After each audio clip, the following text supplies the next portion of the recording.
زبور 58 سام 58۔ اے بزرگ ہو، کیا تم در حقیقت راست گوئی کرتے ہو؟ اے بنی آدم، کیا تم ٹھیک عدالت کرتے ہو؟ بلکہ تم تو دل ہی دل میں شرارت کرتے ہو اور زمین پر اپنے ہاتھوں سے ظلم پیمائی کرتے ہو۔ شریر پیدائش ہی سے کنج روئی اختیار کرتے ہیں، وہ پیدا ہوتے ہی جھوٹ بول کر گمراہ ہو جاتے ہیں۔ ان کا زہر سانپ کا سا زہر ہے، وہ بہرے افعی کے مانند ہیں جو کان بند کر لیتا ہے، جو منتر پڑھنے والوں کی آواز ہی نہیں سنتا، ہاں کتنی ہی ہوشیاری سے منتر پڑھیں۔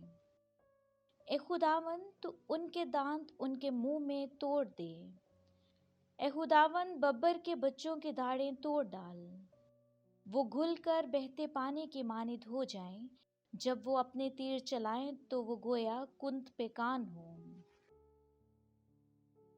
وہ ایسے ہو جائیں جیسے گونگا جو گل کر فنا ہو جاتا ہے، اور جیسے عورت کا اسکات جس نے سورج کو دیکھا ہی نہیں۔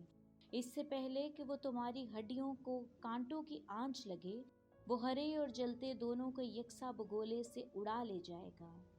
صادق انتقام کو دیکھ کر خوش ہوگا، وہ شریر کے خون سے اپنے منہ تر کرے گا۔ تب لوگ کہیں گے، یقیناً صادق کے لیے اجر ہے، بے شک خدا ہے جو زمین پر عدالت کرتا ہے۔ آمین۔